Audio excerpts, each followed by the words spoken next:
Bonjour Patrice. Bonjour Isabelle. On Bonjour arrive, on s'installe.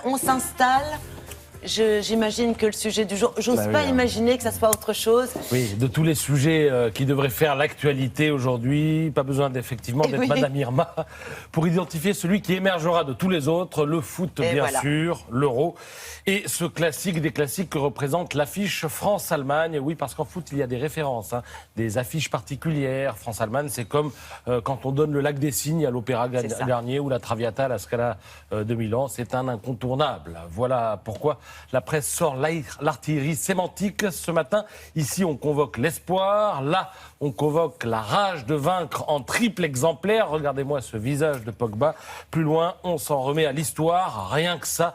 Voyez les unes de l'Indépendant et de Sud-Ouest. Je vous le disais ici même hier, le foot, ce n'est pas une question de vie ou de mort. C'est bien plus important que ça. C'est à peu près le seul espace virtuel où l'âme des Français peut se confondre avec celle de la nation. Jour de gloire, titre l'équipe, une formule qui sent bon la fierté, qui sent bon l'orgueil, la victoire, la Marseillaise. Ça tombe bien. Demain quand même. Ça tombe bien, ça se passe à Marseille ce soir et oui, on verra si demain c'est toujours le jour de gloire. Bon, enfin sachez que tout y est ce matin dans les journaux pour comprendre ce qui va se passer ce soir sur le terrain au cours du choc des meilleure attaque pour la France, meilleure défense pour l'Allemagne.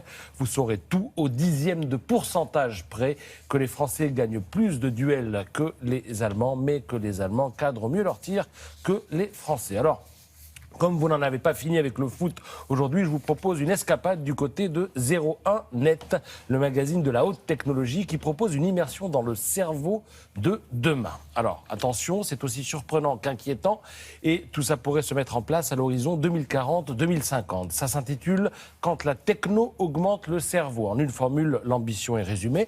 De même qu'il est aujourd'hui possible d'augmenter la mémoire de son ordinateur, eh bien on pourrait demain augmenter la mémoire de l'homme. Des scientifiques de l'Université de Caroline du Sud planchent sur la possibilité d'implanter des réseaux d'électrodes dans le cerveau pour apprendre plus vite et à mieux mémoriser. Implanter, mais je croyais qu'au contraire, on utilisait un pourcentage encore réduit des possibilités du cerveau. Et là, on implante. On implanterait pour lui permettre d'aller encore plus vite. Finalement, on n'est pas si intelligent que ça, les humains.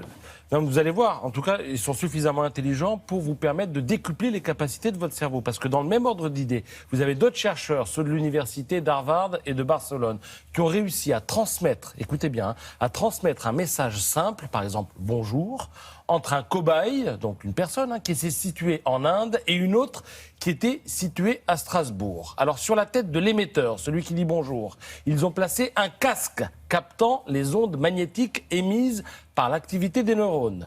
Lorsque l'émetteur a pensé ou a dit bonjour, eh bien les signaux encodés sur un ordinateur ont été envoyés via le web vers le cobaye récepteur qui se trouvait donc à des milliers de kilomètres. Et le récepteur, lui-même équipé d'un casque à stimulation magnétique transcrânienne, pour être précis, ce récepteur donc a reçu le message sous forme de stimulation cérébrale. Je vous passe les détails, mais il avait été programmé, le récepteur, pour interpréter et reconnaître le bonjour qui lui était adressé et qu'il a donc reçu via un ordinateur et via le web.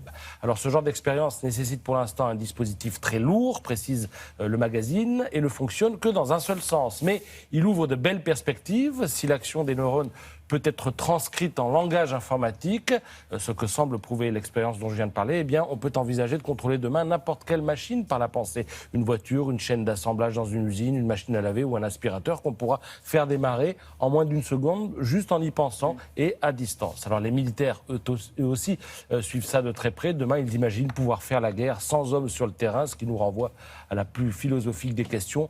Le progrès est-il une bonne chose? Voilà, vous avez 4 heures. Merci. Je pense que 4 heures, c'est pas suffisant.